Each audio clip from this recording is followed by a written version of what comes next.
We'll guide you through how to turn on and enable fast charging on an Android phone. If you find this useful, then consider subscribing and liking the video. So fast charging is a really great feature because it allows your phone to go and charge faster. So it makes sense for it to go and be turned on.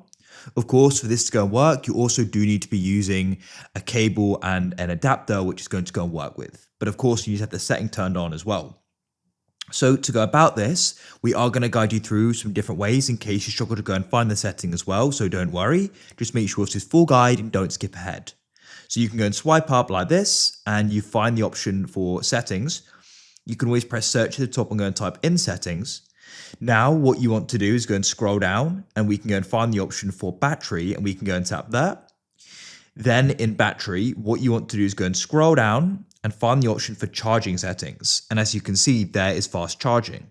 But if you're struggling to go and find it, what you can do is press the search in the top right and you can go and type in fast charging like so. Just go and wait. This may take a moment or two and it should identify it. And you can then go and tap on it and it should take you straight to the setting. Then we're going to hit the toggle and we've now turned it on.